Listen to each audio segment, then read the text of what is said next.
म्हणजे तुम्ही तुमचा जो रस्ता आहे तो दुसऱ्या कुठल्याच्या म्हणजे सर्वे नंबरवरून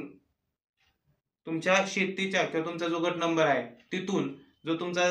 शेतीला लागून असलेला जो सर्वे नंबरचा बांध आहे त्या बांधाने जो तुमचा कुठला मूळ रोड असेल, ज्या रोड पर्यंत तुम्हाला तुमच्या रानापासून रस्ता न्यायचा आहे, त्या सर्वे नंबरच्या बांधावरून तुम्ही रस्त्याची मागणी करू शकता आणि तो तसा रस्ता देण्याचा अधिकार मान्य तहसीलदार यांना राहील. त्यानंतर सब+2 काय सांगतंय, in deciding such claim the तहसीलदार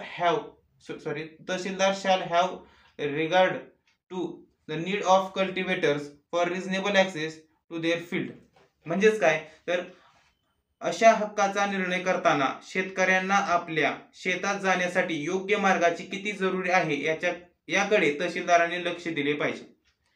म्हणजे ज्यावेळेस तुम्ही सर्वे नंबरच्या बांधावरून नवीन रस्त्याची मागणी करत असता